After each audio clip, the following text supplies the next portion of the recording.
Forsyth County Tourism Development Authority to order.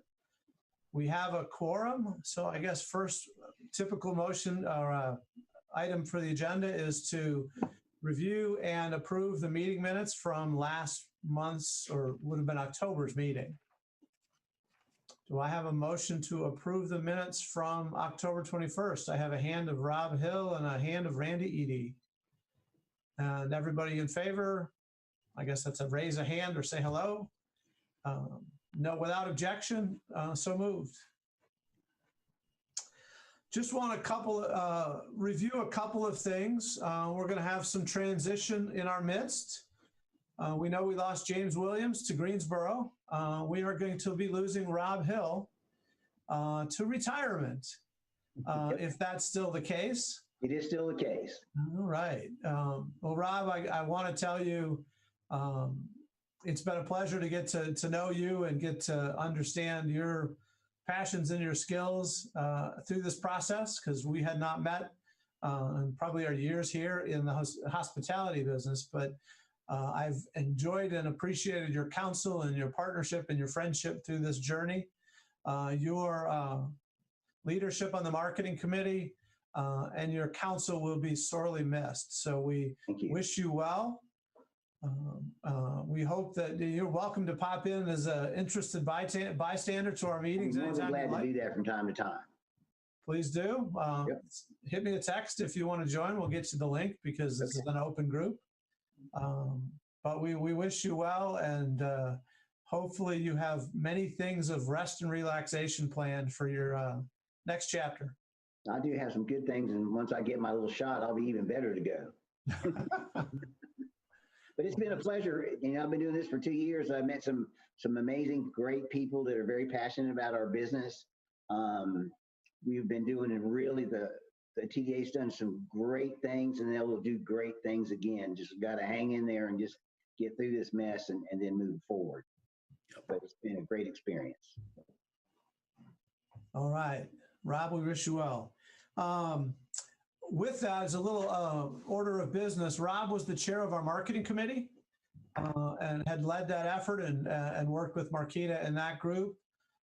Since he's departing, we have there's been a conversation, and I hope everyone's okay, and I hope Lou is okay with taking on the charge of leading our marketing effort and collaborating with Marquita on those efforts. It's an important component of all the things Rich and his team do. So Lou, we hope you're willing to take on that task. Well, that was an interesting way to make an appointment right in front of everybody. I hadn't heard about that. I would. You haven't figured me out yet. There's no back office stuff going on with me. It's straight out. I'll be honored to do so. Thank you. So I'm going to make it more official. If you're willing to accept it, that's great. Is there any objection? No objection. Well played, Mr. Chair. Great job, Lou. I don't see Marquita on here. Maybe we want Marquita to object a little bit, because then that'll create the right tension. The last thing we need, Mr. Chairman, is any more tension right now. Oh, so that is, I appreciate that component. But as we know, we're still working on filling James's chair. And I know Councilmember McIntosh is making some effort on that and hope to make some progress in January. It is a seat for a owner-operator of a hotel of less than 100 rooms. And Rob Hill's chair is open as an appointment from the county commissioners, and I know Gloria is working on that. It's a position of a hotel owner or operator of over 100 rooms. So we look to see 2 new members, 2 new faces, either face-to-face or on Zoom here in January or February as we start the new year of 2021. And then the only other piece I have, and you know, I know I put Lou on the spot, so maybe I'll put Ben on the spot here for a second. But Ben, I know you're working diligently with the city about the Grand Pavilion, and I don't know if you have an update that you might be able to share with us on how we're progressing with that important asset that we have in our inventory. Yes, sir. Good afternoon. So there's 2 fronts we're really operating on with the Grand Pavilion Conference Center. First is the lease agreement that the city has with PM Venue Meeting, Inc., which is basically the hotel owner. At the end of October, we did send them a letter providing a notice of default. We are in discussions with them to work out an arrangement where they can pay us the lease payments that they are delinquent in paying us, but then also looking ahead to a point where I think the city will assume operation and maintenance of the space. And we would most likely look to contract with Hospitality Venture Management Group, who also manages the Benton for the city, have them manage our space over there. So we're in discussions with them and working through that, and might be looking at some kind of a change in operation around the first of the year. With regard to the actual project, city staff have been working with HVMG design staff on scoping out the project. We're trying to really nail down the details of the scope now so that we can create a bid package and actually bid out the work for the project. So my hope is that perhaps around the first of the year, we'll be able to put something on the street, get bids. We'll have to go through the process of having council actually award the contract, and hopefully sometime in the first quarter, hopefully early first quarter, we can be looking to actually start some work. But we're just trying to put the finishing touches on the bid package at this point. So our plan is to move forward as quickly as we can, knowing that despite the impact that we're having to deal with from the pandemic, that there is an opportunity here for us to get in there and refresh the space. I appreciate your hard work, and Mr. Mader, I appreciate you and your organization's participation and assistance in trying to get a cohesive Benton Convention Center meeting space inventory and asset up to the expectation we all have. So appreciate your team's design group and management group to help us make that a wonderful place again. Other than that, Mr. President, I don't have anything else to report or to recover from the chair's position. Okay, Mr. Chair. Good afternoon. Yeah, if I can, just for 1 minute, follow up and on Ben Rao's comments. And one, thanks, Ben, for your continued efforts to push this thing forward. We'll obviously be looking for City Council Member McIntosh to help, if you will, as we bring the bid package to the council for vote. At the risk of putting Mr. Mader on the spot, I'm hoping that you'll be able to work out the details with the city, Ron. Nothing could from a marketing sales perspective to have you guys manage the whole complex. This would be nothing better for us than that, frankly. And Ben and I have actually talked about the need to really rebrand and reposition the Grand Pavilion space. And so I'd like to get away from eventually not calling it the space under the Embassy Suites and the Grand Pavilion space. It all becomes Benton Convention Center space. And we come up with another Winston themed name for that ballroom downstairs and the space downstairs. And even with the architectural design, it's consistent with what we see at the Benton, and it's all one space managed by your great team, Ron, and marketed by both your team and our team. And I think we'll, hopefully that all comes together as you get on the other side of this COVID situation. Absolutely, very exciting times, Rich. I think we're all aligned, so appreciate everybody's support and look forward to the new year. That's for sure. Speaking of New Year, let me, I'm going to start off my report. I believe Paul is on, and obviously Mr. Fulton can chime in. I just want to kind of give you more of how we're looking for maybe 20,000 feet up in the air. If we go to the next slide, please, Ceci, thank you. Let me just start by just giving you a quick overview of how we looked in terms of Smith travel in October. October obviously was down over last October. October tends to be our best, normally our best month. but you can see we ended up about 50% occupancy with a rate of about $84. So we're not, we still got a long ways to go. I can tell you though, furniture market did help. We've got we identified about 2,400 hotel rooms from the market this year.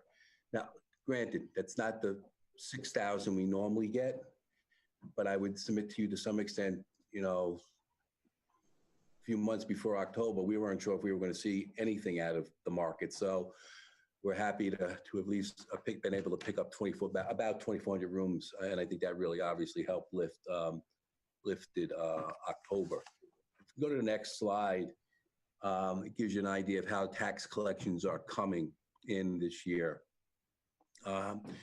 Overall, I guess we're pacing in accordance with our forecast. I'll remind the board that in August, we reforecasted, reprojected our both revenue, and we made, if you remember, cuts on the expense side. And our projections were to come in about 52% less than the prior 12 months. So right now we're pacing in accordance to how we have forecasted. And the next slide will give you a better understanding of really how we're looking as it relates to our spending. I give a lot of credit to Jennifer, pardon me, and our team, and the watchful eye of Mr. Fulton, but we've done a great job at managing our expenses. We're probably averaging about $160,000 a year in expenses. And keep in mind, the first 2 months, July and August, was before we made any personnel and benefit cuts. So we've really done a good job at managing what we're spending every month. With that said, you can see how tax collections have come in. Just want to again point out it's stated there on the slide, but November is in fact tax receipt are projections. We use the weekly STAR report to project that $160,000. Hey, Rich, can I come into focus a little bit? My eyes are bad enough. Is it just me that's got that the numbers are fuzzy? Never mind. I guess oh, there you go. Perfect. Thank you. I'm sorry, Jeff. That's okay. The numbers are fuzzy. That was for a reason.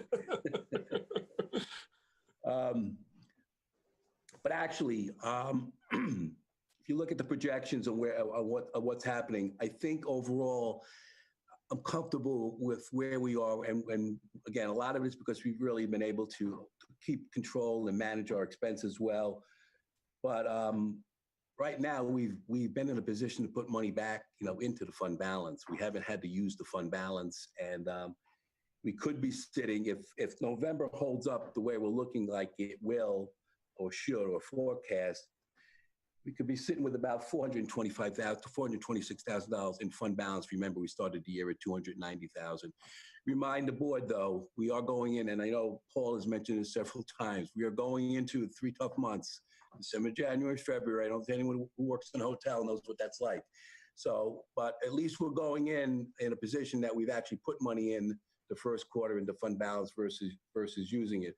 I will tell you the other very positive thing, and you've heard me say this before, the money we have gotten through grants has enabled us to keep our marketing and sales activity going in a very viable way. And both Christian and Marquita will speak to what we've been doing the last couple of months. You can see there's about almost $27,000, pardon me. That's come in from the state of North Carolina's CARES Act. Those are dollars that came to us. Those are used in large part for some marketing and advertising, but a lot of it has been used on the convention side that we'll talk to you about in a few minutes. We are expecting about another $78,000 in CARES Act fund to come through from the county. And again, we're going to hold those dollars until next fiscal year. No matter what we do right now, people are not going to travel, nor frankly should they, as we all know, with respect to the spike. So we have some money coming in. So we've been able to stay viable in the market, advertise and attend some virtual trade shows, and do a lot of things that we should be doing and need to be doing, and not use any occupancy taxes. We've been able to use these other grant dollars. So it's put, pardon me, it has put us in a good position, I think, considering everything from a financial perspective. We will manage expenses real tight the next few months, and kind of see how we are. Business right now is holding for March, April, May, and June. We haven't lost anything. Christian can correct me. I don't think we really have lost anything yet, but we'll see how how things are when we get to the other side of this. If I had to forecast, project, I would submit to the board that we'll end up putting money into the fund balance at the end of this fiscal year, so we can at least start the next fiscal year in a pretty positive perspective. And hopefully, I have to believe occupancy tax collections will be higher next fiscal year than they were this past fiscal year. A lot of credit to the staff for managing the way they're managing expenses. And the grants have truly been a blessing because it's enabled us to stay active out in the marketplace. And again, and a thanks to the city, also a nod to the city for the video that they helped us produce, and that's being used to promote the health and safety protocols at the Benton. Pardon me, I'll answer any questions as it relates to the budget and the numbers. I'm not sure, pardon me, I'm not sure if Paul is on, if he wants to make a comment. Yeah, no, the only comment I would make, Rich, was you did such a good job putting this together. I had made the same thing and I just trashed it and followed yours. But I do think you're on the right track. I am concerned about these 3 months because that'll pretty much make or break us. I'm trying to be as optimistic as I can about it, but it's going to be tough. Yeah. But I would say you guys have done a great job so far. Thank you, Paul. Any other questions or comments? Okay, I'll keep moving. Do you anticipate those expenses staying pretty consistent the next 2-3 months, or is there any kind of large bullet that's coming? No, I think Jennifer can correct me. I believe what we do a quarterly forecast, and like for November, December, we're hanging around that $130,000 mark, and we will probably see that in January, February, March as well. If it goes slightly over that, it's because we're using the grant funds. And Marquita can answer this. March, April, well, we may start to use some of the funds that we receive from the county. Very good. Yeah, I think so. I think, like Jennifer said, we'll probably be around that 135 or so. And then when the blip up won't really occur till early spring for spring marketing, and that will be grant money. So I think we should, that's, grant money has given me a little bit of confidence that we can finish the year okay. Very good. Okay, I have a couple quick updates as it relates to state business. I think most of us have already have heard or read of the governor's comments from yesterday. He's basically adding, and we're remaining in phase 3 with the increase in the COVID cases. He has added and modified the stay-at-home order. I've read through the order. If you read it carefully, I mean, he hasn't changed anything as it relates to nail salons or gyms and things like that. It really seems to be geared predominantly at young people going to bars, drinking, and staying out late. They're trying to cut that back. You can't serve drinks now until beyond 9 p.m. Everything's got to be shut down at 10 o'clock. Would rather people, be at home versus out. But I think a lot of this is geared more towards young adult recreation, if you will, because he didn't close down any businesses as it relates to, like I said, recreation facilities or beauty salons, nail salons, things that were closed at one point. So, but we're in a spike, and we're going to still spike some more from Thanksgiving, and then we're going to override into the holidays and Christmas. So that's where we are on that. We'll continue to monitor that and see where we go.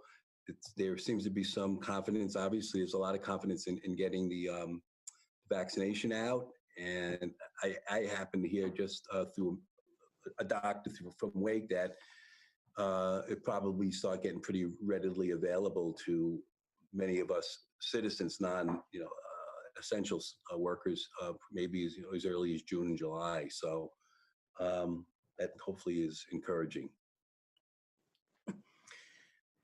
The only other comment I want to make as it relates to the state, I'll just bring it up once again, but House Bill 2, House Bill 142, as of December 1st, the provisions that were in House Bill 142 that basically softened the ramifications of House Bill 2 ended on December 1st. I've talked with at length North Carolina Travel and Tourism Coalition, along with a few other lobbyists that represent the industry in Raleigh. The coalition, the Tourism Coalition, and North Carolina Chamber of Commerce has built a pretty tight alliance on this. They are communicating and educating state, local, and county officials, and trying to remind them the ramifications, negative ramifications of House Bill 4, House Bill 2, to the tune of almost $4 billion when that was enacted. What they're basically encouraging communities to do, frankly, is nothing. Don't pass any ordinances, don't pass any bills related to using bathroom facilities, and let's just keep moving forward as we are right now. There's enough, I think, enough members in the General Assembly that were there during HB2. I can't imagine, in light of COVID, that they would want to even approach such legislation again. But with all due respect to Mr. McIntosh, I'm not sure how sometimes elected officials do the things they do anyway. So, me either. So, but we're hearing that. I think most, generally speaking, from what the feedback we're getting from General Assembly members, that everyone's just going to sit tight, and even if a few small cities pass ordinances, they're going to let it go and just move on. We've got a lot of bigger things in the state to deal with in terms of loss of tax revenue and building our economy and getting people back to work, that we don't need to be dealing with a bill of where people need to use a facility. But I will keep you up to speed as a board on that issue. I did have a conversation prior to this with Mr. McIntosh, so he knows we're watching this and we'll keep an eye on what's going on in Raleigh. Any questions on that? Okay, now let's turn it over to some more important things. Like I said, we've despite really monitoring and managing our expenses well, thanks to the CARES Act, we've still been able to have, I think, a pretty robust sales strategy and marketing activity that I want both Christian and Marquita to share with the board at this point, and be happy to answer any questions and take some insight from the board as we present this. Christian, can we start with you, please? Sure, that sounds great. Thanks, Rich. We'll just dive right into it. I know we've talked a little bit about the grant funding that we've received, and that's certainly been beneficial, and we've had to sell differently over the course of the pandemic here, especially this fiscal year. And with that grant funding, one of the things that we've talked about in the past, we're participating in the Count on Me North Carolina Digital Trade Show series. So that's a series of 3 shows that we're doing targeting different planners. It started in November. We had our second one last week, and we have our final one in next Monday. So far, we've met with about 30 planners. These are individuals that plan meetings. They're not from North Carolina, but could plan meetings within North Carolina. So some have been from the Southeast and some have been across the country.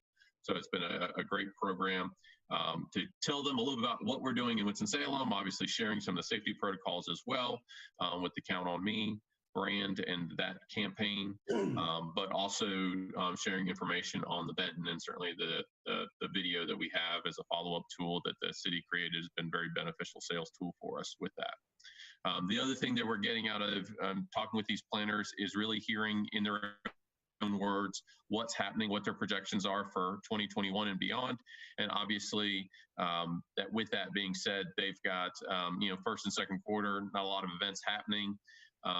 If they are, it's going to be smaller meetings coming into place, and planners pretty much say once that vaccine gets out and to the general population, you're going to start seeing business travel, corporate travel come back, and more people coming to meetings and transitioning from what they've done this past year, which is virtual trade shows, which is our next slide, into more of the hybrid model, which our hotel partners and our convention center are prepared for as we move to 2021 and beyond. Talk about creative selling. We have a great relationship with a lot of our planners, and one of our planners, Amelia Hodges, who represents the North Carolina Association of CPAs, approached us about creating a virtual, for her virtual annual meeting symposium, she wanted Winston-Salem to have a presence and gave us a complimentary spot on her floor digitally. And so you can see here Karen Wall digitally there with a great commercial that the marketing team created that we were able to play during their symposium. So just a unique way for individuals to learn about Winston-Salem, keep Winston-Salem in the forefront of their minds as we went through this process. You also notice on the right with this virtual platform, this is during a time we were doing our fall getaways. So it was taking kind of our convention market and trying to sell them on our leisure opportunities to push that leisure business here as part of the recovery this fall when we had our mass gathering limitations. So great creative sales tool there by Karen Wall. We'll move on to the next slide, Ceci.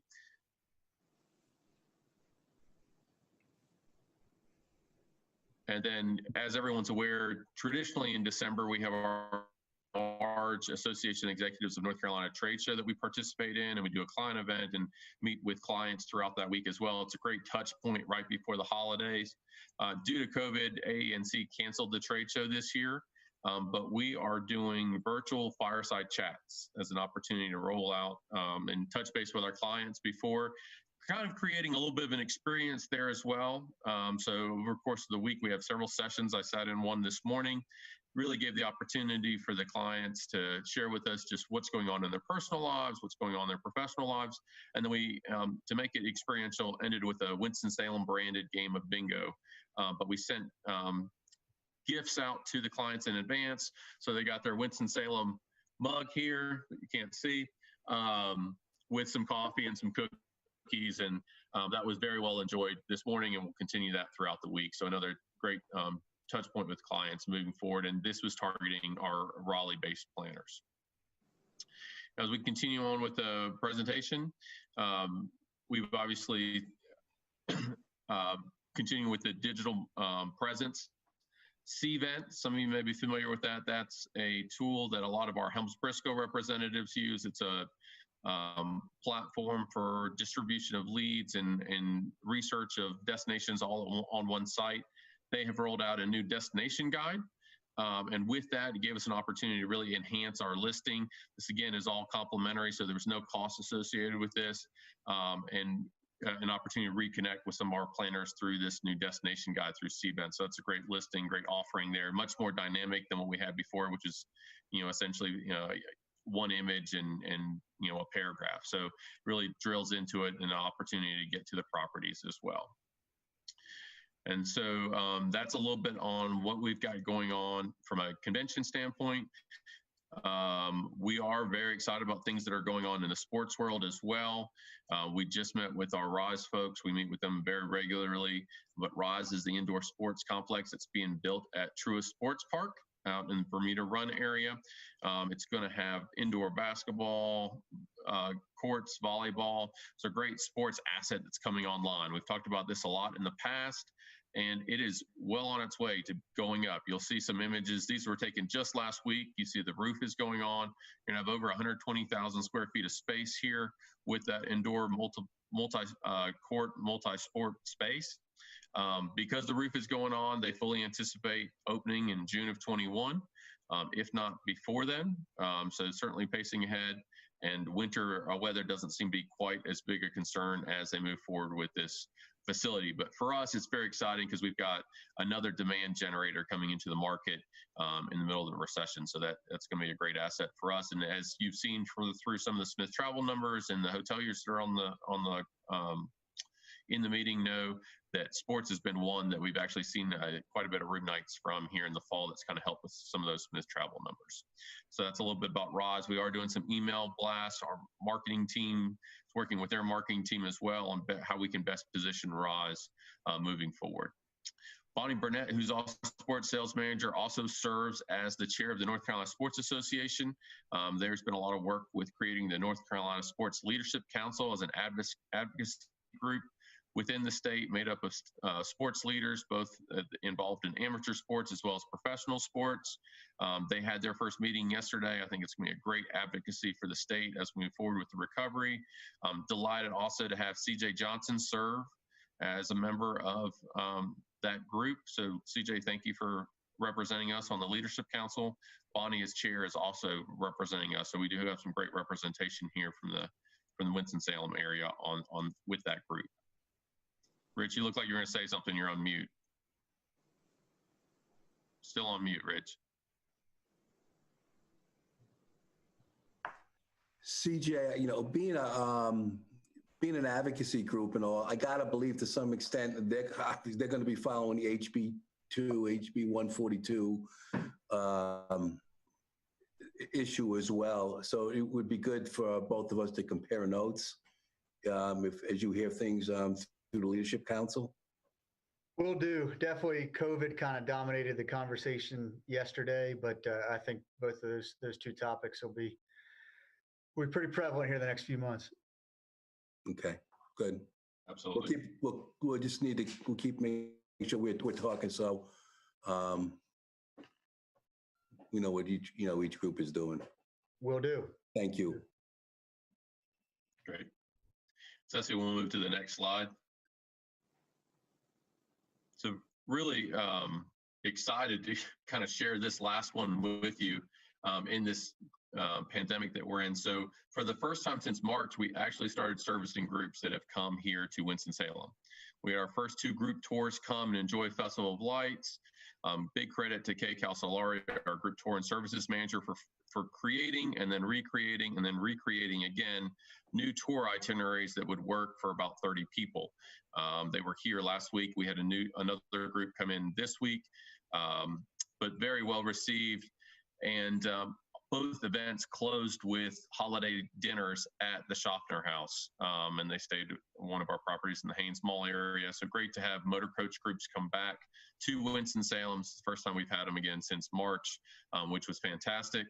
And then certainly provided a model for how to start working with group tours during the pandemic and still being able to safely have them visit our nation, and knowing that some of the attractions have restrictions or maybe have limited operations, but being able to work through that with these groups, and certainly look forward to bringing more here in 2021 and beyond. So that was very well received, and really is another blend of kind of taking that leisure traveler that was coming back in the fall that we've been targeting and applying that in a group setting with a group tour. So that was obviously very well received moving forward. So with that said, it's a great time to transition into some additional marketing efforts we have towards getting some of that group business and other marketing updates. So I will turn it over to Marquita. Thank you, Christian. All righty, let's kick off with some of the things that we talked about. You're going to need to mute your. your F1. Yeah. Just to give you a little bit more of a foundation, we F1. Okay, we're having some technical issues here. Okay, I'm going to start over. Christian, thank you so much. Rewind. Okay, Ceci, you can move forward to the next slide. I know Rich is consulting with you at this very moment. Anyway, here we go. As Rich mentioned, as Christian mentioned, as you know, we have been very busy applying for grants. They've been literally our marketing and sales lifeline. And we're so appreciative from a consumer supporting standpoint for consumer marketing. Our state magazine gave us a matching grant that we're exhausting as we speak, but that will go through spring. And then also the county's funding is certainly supporting, as Christian just said, where, you know, all reports and all research was indicating that the consumer still had a pent-up demand to travel. We've only seen that truly shift in a major way in the last probably 3 weeks.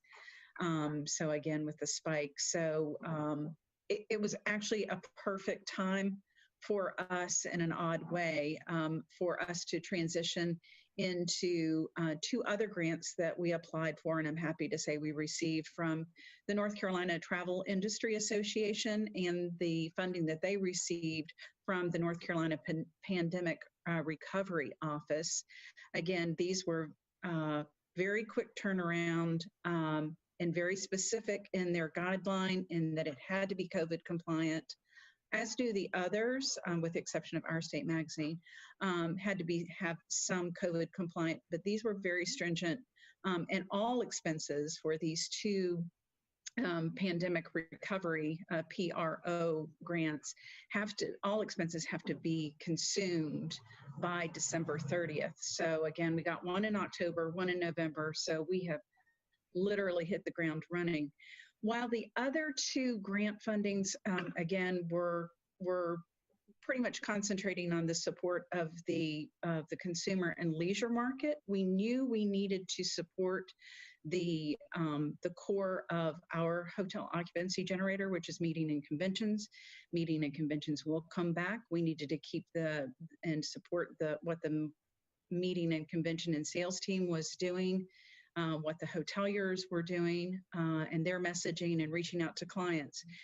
So we have actually created an integrated marketing campaign to educate and promote safe meetings and conventions in Winston-Salem. We're doing that in a very strategic way, and we're using newly produced video that again came from a lot of the footage that we were able to get with the city at the Benton as well. I think if you want to step back one, Ceci. Not that far. not quite that far. Yeah, there you go. So again, the campaign again supports, it's very flexible. It is going to live beyond the pandemic, so which is wonderful. So it will continue to support us beyond the pandemic and into next year as well. But it'll be a 1.5 minute promotional sales video of the Benton, as well as other assets, meeting venues, outside meeting venues, our hip and historic meeting hotels, enhancing and highlighting the safety measures and new hybrid meeting options.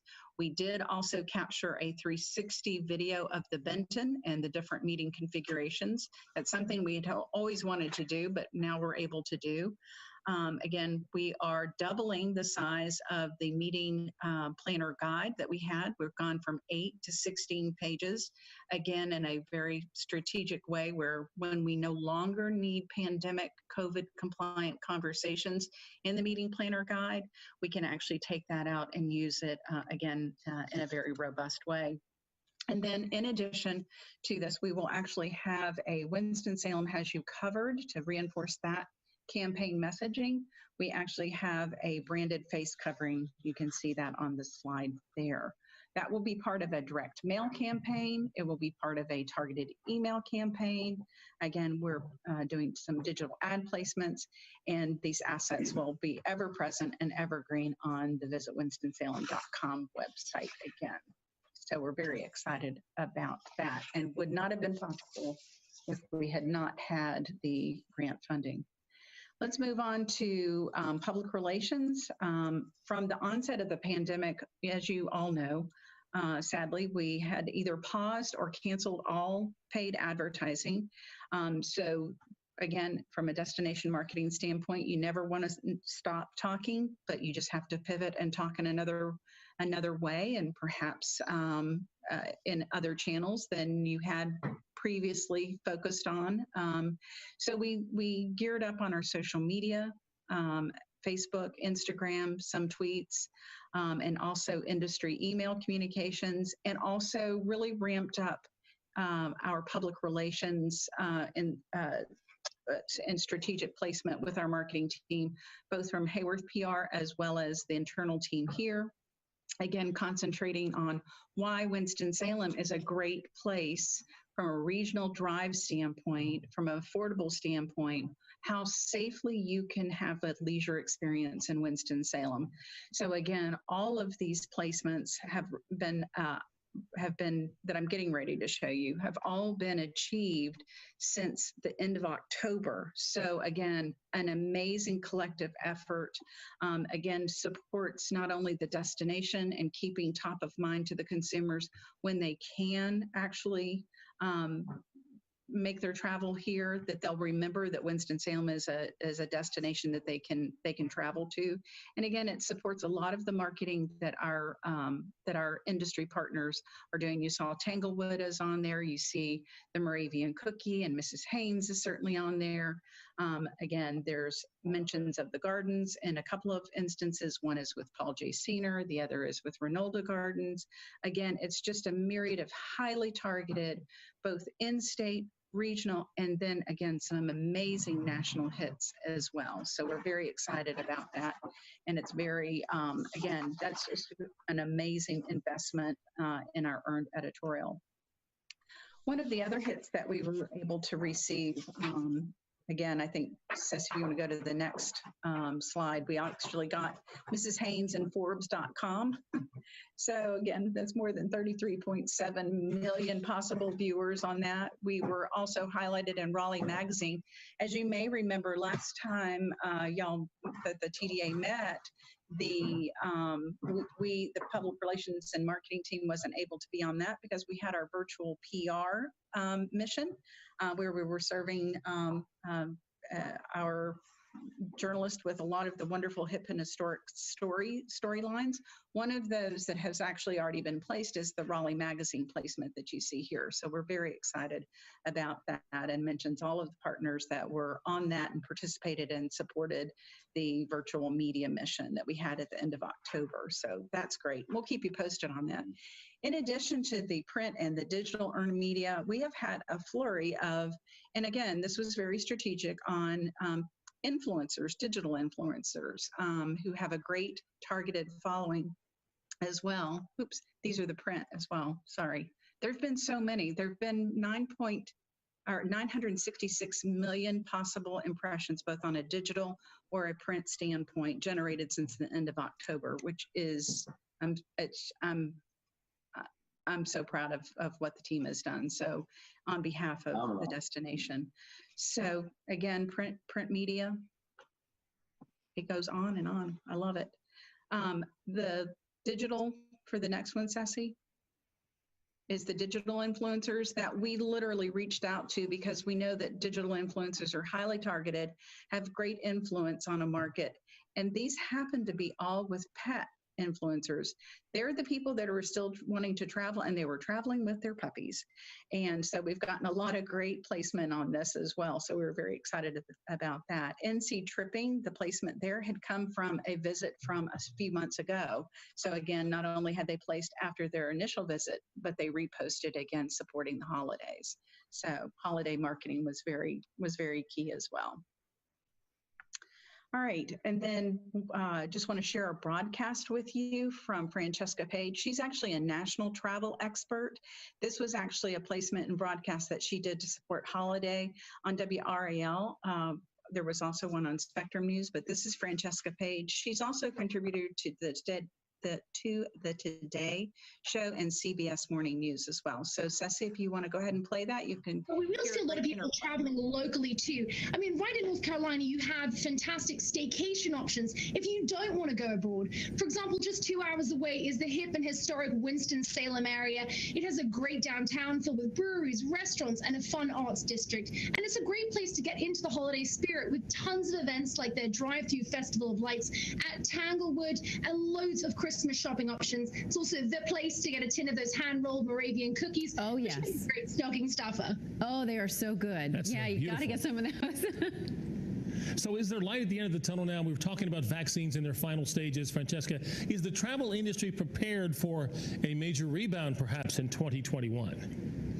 Well, the travel industry never really shut down. I think that's important to remember. It just slowed down. So will it be able to handle a rebound if one comes? Yes, it's done it before and it can do it again. What's going to change is the way people travel. So as long as travel companies can be flexible and support the new norm of travel, whatever that may be, I think it's going to recover and be able to survive a rebound and then some.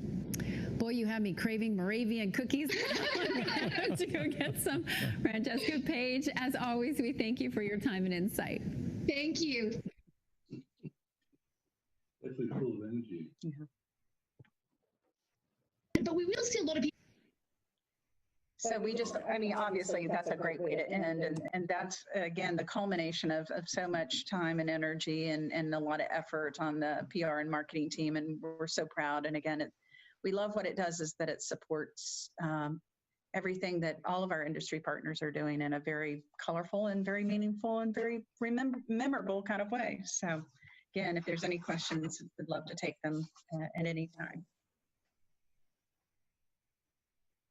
Great, Marquita and Christian, thank you for what you're doing. You know, you're making $1 work out of a nickel, or maybe even sometimes minus 5 cents. So your efforts and your creative ways to keep Winston-Salem and Forsyth County in the focus is greatly appreciated. So, and I would kudos to Jennifer for keeping everybody, keeping all those nickels and dimes paid attention to. So, Rich, you got a good team, and I appreciate what they do. Thank you, sir.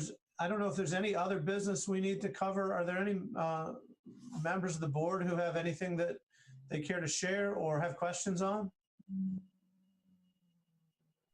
Okay. Paul, did we cover everything you needed to cover? Yes, you did. Thank you so much. All right. And I see Rennie out there. Are we good, Rennie? I can't get mine. Okay. I see there are a couple of people out there. I guess I see Shannon and Dana joined us. Does anyone else have anything else for the cause? Rich, is there anything else we need to cover? I think we're good, Mr. Chairman. Like I said, we're watching our nickels, but we're spending every nickel we can get our hands on to push the destination. And and in talking, I would just say, in talking to some colleagues, not only around the state but around the country, I think it's going to, we've been through this before. It's going to come back. I think it's going to be leisure and convention and group stuff coming back. Corporate transit still going to be tough. You're hearing things as much as 35% down on corporate transit or higher. But I think for a destination like ours, they're saying that the road warriors, the salespeople that have to do business on the road, that corporate business is going to come back. Those men and women that need to talk to customers like our people are going to get back out on the road and make those calls. I think you're going to be large corporations will be leery of putting people on airplanes for a while. I think that's going to continue. So we're predominantly a big time drive market on the corporate side. So I think that works to our advantage. But it's going to be a while before the corporate stuff comes back. We're going to just have to do everything we possibly can here at the TDA make sure we're working the leisure stuff and trying to get the group and the sports stuff. And I know we've talked a lot about Rise, and the only reason why I felt excited about putting it in the presentation to the board today is that you can see it's actually coming, it is rising, it's coming out of the ground. The first time we saw, pardon me, a roof on that. And I know that's going to help the hotels, particularly those guys out in Haynes Mall and on the west side, in Clemens and all of the county. You know, I think, you know, our team is already, you know, pitching and pushing that venue. So we'll use every demand generator we have to fill hotels, and our team's got a great relationship with Ron and his group at the Marriott, and we have a good relationship with all our hotel partners. And Christian continues to do the director of sales meeting every month. So we're talking to them, and Marquita's talking to the attractions on a regular basis. So it's been a hell of a year. I don't have to tell any of you that. But you know, we're going to get through it. And we got a good team here. I got a great board, and I do appreciate the board's support. And John, I appreciate your leadership and support and your counsel. You know, we've had some interesting conversations back in the spring. As we all have had to do. We made some tough decisions, but I do applaud the board that when we came back in August to make changes to the budget that soon, you concurred and agreed, and that was, I would say to you, based on the numbers and how we're looking financially, that was the right decision to make. It wasn't an easy one. You know, we lost good people, but it was what we had to do to stay viable and being able to market and live to fight another day and next year. So I thank the board for their great support. I hope you all have a great holiday.